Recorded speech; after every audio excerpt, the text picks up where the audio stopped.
Change with Sean. Walker, long three. Trickled off.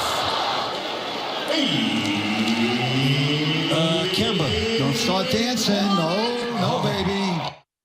Yeah, I like Kemba Walker so much, but that was unfortunate. Tony Fiorentino did a nice job there. No dancing, baby. That was good. Don't shimmy. Nah, man, you don't shimmy unless you know it's in. You can see it through the Wait till it goes in the hole, then you start shimmying. You're talking in the break about Swaggy P. Yeah, look, that reminded me of that Nick Young shot back in 2014, right? So Swaggy takes the shot, he throws his hands up like, oh, but at least Byron, you said it. He turned around and checked to see if it went in. Right. Oh. He caught himself. He caught him quickly. Now, Kemba was like, oh, this is all good. I don't have to worry about any of this. Dedicated. I know myself. But I will give Kemba more credit because I love the swagger he puts into it. Kind of like Antoine Walker with a little shimmy. Right. To me, if you can shimmy like Antoine Walker can shimmy, you deserve some love. There's a little hip movement there, too. Yeah. Antoine But it went in. It went in. Right, You can exactly. shimmy. Then you can shimmy. Yes. You can get it done. He was the king of the shimmy. He was, Exactly. man. Antoine was the best at that stuff. Let's move on to another guy who gets it done, Russell Westbrook. He was ejected in the third quarter last night. Not as much getting it done. It was because he was arguing with the refs over whether the shot clock should have been reset or not. Afterward, he was not happy. Take a listen. It's just crazy, man, especially for me, because I feel like, I don't get the benefit of that most of the time, especially throughout the game with refs. And I get so many texts just for talking. Just for talking. I can't even say nothing when I'm getting hammered every time I go to the damn basket throughout the games and previous games, not tonight, but every night. And I just don't get refs the same way as other people, and I don't appreciate it. Now, Westbrook might actually have a point about how he's officiated. He leads the league in technical fouls, which frankly is a remarkable accomplishment in a world that Boogie Cousins also lives in. It is possible he is such an aggressive player. There's a bit too much of a hair trigger in calling these texts on him. And frankly, in general, I think the NBA needs to lighten up on the language texts. I get being respectful to the officials, but we're all grown adults here, right? Including the refs. Enough with these you hurt my feeling technicals. They can handle a stray curse word or two. All that being said, can we go a week here, please, without some big star in the NBA complaining that he doesn't get the calls or does get the calls or isn't getting the calls he should be getting? Paul George did it the other day to such a degree he got fined $15,000. Now it's Westbrook who, takes so much contact every time he drives the lane. He probably could get even more calls than he does, but guess what? He already leads the league in free throw attempts per game, so there's an argument to just take the win and move on, and let us move on. On our website today, our Grace Young noted that a year ago, Westbrook said he sat down, he actually watched every tech he got for arguing from the previous season and tried to let it sink in that not once did the officials change their minds. At the time, he said he had resolved he was going to stop complaining. You may want to check back in on that. George, where are you on this? Well, listen, I agree with you. I think that we could sit here and dissect every play and say everyone deserves more calls, right? When you were playing and coaching, I'm sure you wanted more calls. That's just kind of the way this thing works. Right. But when we just came off this whole 2-minute report thing with Golden State and Cleveland, I think Kevin Durant made a good point, which is, and LeBron too for that matter, which is we're kind of scrutinizing these guys even a little too much. They're all human, and they're going to make some mistakes. You're going to miss some stuff, even with 3 referees. It's why we're experimenting in the D-League with 4 and 5 referees. But do we need more calls? Do we really need that's kind of my point. I almost feel like that hurts the game more if we're stopping play and getting to the line. He's leading the league in free throw attempts enough. Like, Russ, I love you, but come on, pump the brakes on this one. You give Westbrook a pass? You think he's right? I do give him a pass because I do think he's right to a certain extent, and I agree with George. He is leading the league in free throw attempts, so you can't complain too much. Come on. But we all know Russ. This is one of the fiery guys in this league. He plays with so much passion, and he loves the competition. He loves the game. So as a referee, you got to sometimes, hold your brakes as well because you do know who you're talking to. Right. This guy is very passionate and sometimes he's very emotional. So he's going to say some things just in the heat of the moment. And sometimes as a referee, you got to let that go. So you got to understand, as a referee, you get scouting reports too. So when Russell's out there, he's going to probably get a little heated over certain calls. And sometimes as a ref, like I said, you got to let it go. But Russ, you can't complain too much because you are leading the league. So just kind of, Let's everybody just take it down just a notch. we just all get along. A lot of young That's refs all. in the league, Just by keep the we all way. get along. That could be the case too. A lot of younger just refs don't know in the it. league. Yes, They no, they don't know want it. to assert themselves, Right. and I get that. But Yeah. we've all heard the curse words before. We don't have to get in our fainting couches. It's all good. All right, I do want to circle back and talk about Paul George. He had a long therapeutic session with the local media in Indianapolis. It was actually, guys, a little sad at one point. George said this is the most frustrated he can remember being. He even added, quote, "Maybe I'm just living in the past of how good we used to be." Yeah. Look, things have certainly changed in Indiana. This is a team that once upon a time, right? They were the real threat to LeBron James in the East. Now, they wouldn't even make the playoffs if the postseason started today. They've lost 4 straight. They're 15-18.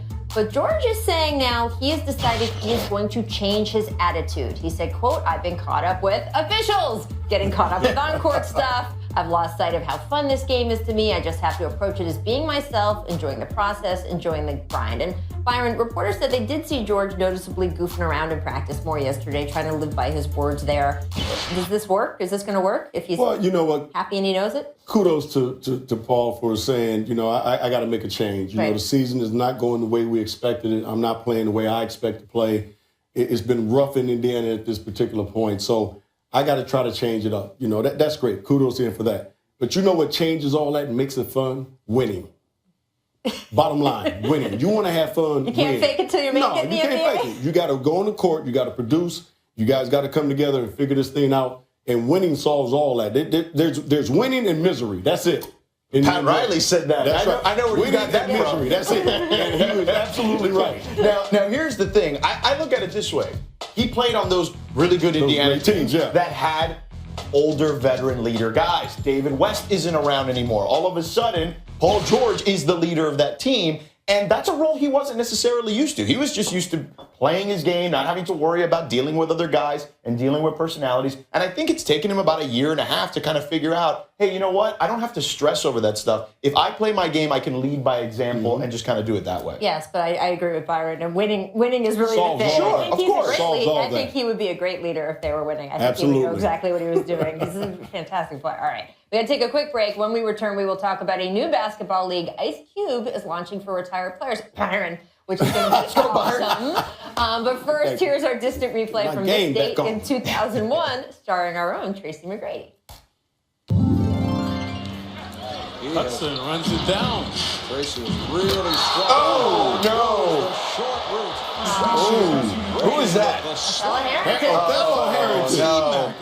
Othello. Georgetown. Why was he jumping? Patrick Ewing and Alonzo Mourning are shuddering somewhere. Othello like that never hang blocked on the the shot in his rim. life. Why is he jumping? Come on. What they really want to do is sit around, look at some killer basketball highlights. So, hey, LeBron James very nicely has accommodated us by having a birthday today. That just gives us carte blanche. We have an excuse. We're just going to show you a bunch of awesome video. This conversation actually started with LeBron, who does turn 32 today. He was asked to compare himself to Michael Jordan at the same age. And it really is an interesting inflection point to look at the numbers because Michael had won 3 titles by 32, and guess what? Same for LeBron. And because LeBron didn't have to go through that, whole pesky college thing first, he has already racked up more points, rebounds, and assists than MJ.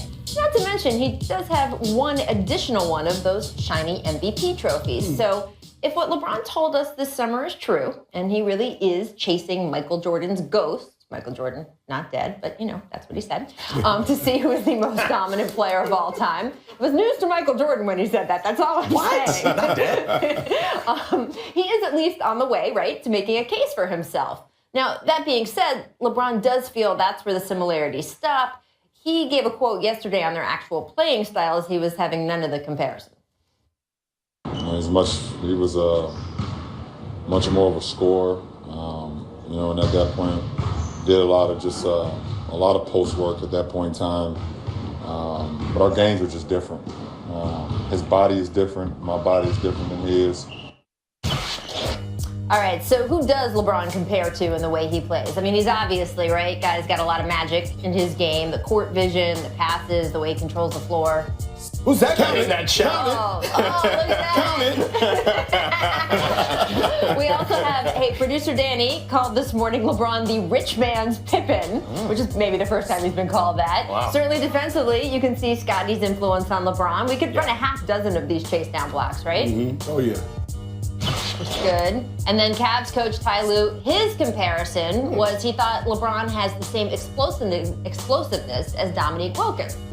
Another compliment. Yeah, I mean, look, I don't think there's any question when you talk about one of the greatest dunkers of all time, Right. finishers. I mean, that's LeBron, too. Right, and of course, you got to throw in Dr. J, as far as I'm concerned. If you're going to talk about athleticism, boom, there you go. And Oscar Robertson, look, we keep talking about Oscar in reference to Russell Westbrook right now because of the triple-doubles. But let's be honest, all a triple-double is a way of measuring all-around influence in a basketball game.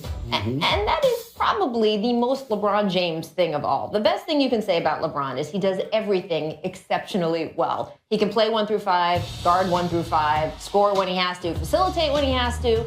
And look, his leadership skills have improved every year he has been in the league. At 32, he now has better numbers than he did at this point last season. Oh, and by the way, along the way, he did happen to topple a 73-win team led by a 2-time MVP, thanks to the best NBA Finals comeback in history. So, you know, it's possible that he's actually comparable to no one. Of course, that's not going to stop all of us from trying. All right, so guys, who do you think influenced LeBron the most? I mean, we saw a highlight there, Byron, that you may have something to say about. You know who I'm going to say. Go ahead. Do You it. know I'm going to say Irvin Magic Johnson. Of course. I mean, we just talked about it. He can guard 1 through 5. Magic Johnson can guard 1 through 5 back in the day. He can play every position. Magic Johnson could play every position back in the day. He can facilitate. We know Magic was the best facilitator of all times. His vision. We know Magic's vision was the best. Now, you add the fact that, like LeBron said, he can score when he wanted to. Believe me, Irvin Magic Johnson back in the day could average 25 points a game if he wanted to. And then you look at the other thing I compare him to is that these two great football players who also played college basketball, Look at you. Tony Gonzalez, Wow. Outside Antonio the Gates, box. were two of the best tight ends ever. Yes. Put LeBron, and I've always said this about LeBron man, James. right? He is a tight end in a basketball uniform. Yep. He would have been untouchable in the NFL as well. And we already know he's untouchable on the basketball court. Well, remember, he had that flag football game, him Right. and Kevin Durant. So he feels like he is a receiver of sorts. He is. So there's that. Now, I'm with you on Magic. I'm with you on Oscar Robertson. I Right. would throw in the upper body or the body frame of a Karl Malone. I would add that into the I like equation. that. Because LeBron is built like a truck. I don't think we've seen a guy as chiseled as LeBron since this guy right here, the mailman, Karl Malone, who was built like a brick house. So that's the other part of the equation that I would throw in there. I would throw that LeBron's strength is only rivaled of that of a guy who's one of the greatest power forwards of all time. Yeah. Well, I would agree with you there as well. And one thing that I left out with LeBron is we talk about his athleticism, but his speed and his quickness is unmatched when you look at somebody his size. And Karl might be the closest guy to him when you talk about those two elements of his game as well. And he's 32. I mean, Yeah. he pointed out yesterday to reporters, he said, I'm like a fine wine. I just keep aging well. I don't know how many more years we have of this version of LeBron, but it's looking good this year. As I said, his numbers are better than last year. Looks real good right now. And let's So- keep enjoying it as long as Right? we can, too. Absolutely. I love that you brought up those flag football games Yeah. because I did notice those flag football games stopped when Durant became more of a threat to LeBron. Yeah. It was like, Yeah. oh, look, I want to help him out. We'll have some fun. Work out with him in the Work out with him in offseason. the That's all offseason. done. It's Yeah, not see you later. happening I'm out. anymore. That's what I true competitors can't- do, though. I can't imagine why. Nah. I don't know why we've Dude, done you're getting a little too close. Exactly. All right, let's turn our attention to last night's game in Cleveland. The Cavs had an 18-point lead at the start of the fourth quarter, but they did have some trouble putting the Celtics away. Boston pulled to within one 3 times in the final 2 minutes. They did end up falling 124 to 118. So, George, you could kind of look at it either way. Did the Celtics losing that way to the Cavs tell you they're close, or they're not really remotely close? Yeah, I don't believe they're remotely close. I look at this team and I think they're really good. I just don't think they're great. And to be a Right. championship contender, which is what Danny Ainge and everybody in Boston wants, you have to be that. They're missing a couple of elements, Byron. I think that they're missing a real wing. Now, maybe Jaylen Brown turns into that guy. Or maybe that next pick that they have turns into that guy. They need that, but I also feel like they need a real post presence. They need a rim protector, a guy who can give them easy buckets. That's just not what Al Horford does. Right. So you look at a guy like DeMarcus Cousins, right? Could they trade for him using that Nets pick? Or maybe even a Hassan Whiteside, where maybe you don't have to give up the Nets pick. But someone like that and a wing, and then all of a sudden we can talk about them being a championship team. Could they trade for anyone is what Celtics fans want to know. They've been waiting on this big trade date he's going to pull off for a couple seasons. I think they could because they got so many draft picks that they can use in a trade that are very attractive to a lot of teams. But I agree with you, George, is the fact that they are a very good basketball team. And I said this when Al signed with them this offseason, that's a great piece to the puzzle. But he's not a game changer, but he's a great piece to the puzzle. So they've taken another step forward, in the Eastern Conference, which is very slim anyway. There's no team in the Eastern Conference that I look at right now that's going to challenge Cleveland for a championship as far as the Eastern Conference is concerned. But the Boston Celtics and Toronto, those two teams can make it interesting. But still, at the end of the day, Cleveland's still the favorite. Rachel, they're like a baseball team that has a bunch of 2 and 3 starters. Right. They don't have the number one. Right. Yeah. Like Isaiah Thomas and Al Horford are good players, all-star type players, but they're not a definitive number one guy. Yeah, I mean, the Celtics are now 0-6 against the top 2 teams in either conference. Not there. Rough night for the Raptors the past couple nights, too. So the Cavs, again, distinguishing themselves as the class of the conference. Not that we didn't know that already. Let's talk about the Lakers. LA outscored 31-13 in the third quarter last night. At home to the Mavs, Dallas, not a good basketball team this year, and yet the Lakers did still manage to lose to them. Their 14th loss in the last 16 games. And afterward, Coach Luke Walton said, quote, as a team, we're going to be fun. We're going to figure it out. But when is the question? How much does it mean to us right now to figure it out? Do we want to do it now, or do we want to wait 2 or 3 years? Take a look. The Lakers hold the worst record in the league in the month of December, 2-14. This is after they were 10-10 heading into the month. So, Byron, if you look at Luke's equation here, are we going to figure it out right now, or is it going to take 2 or 3 years? Where are you putting your money? Well, it's going to take 2 or 3 years. Now, when he said, do we want to wait, we all know LA fans don't want to wait. Yeah. And if they wanted to wait, I wouldn't probably be sitting here with you guys. So I'm just saying. Hey, so listen, you're being honest. Listen, they don't want to wait. Yeah. I understand what he's saying, but you're going to have to. Unless they can make a trade or like you said, make that draft pick that can come in right away and be a game changer. They're going to have to wait for these young guys to continue to develop. And they will. They will develop. They'll get better and better.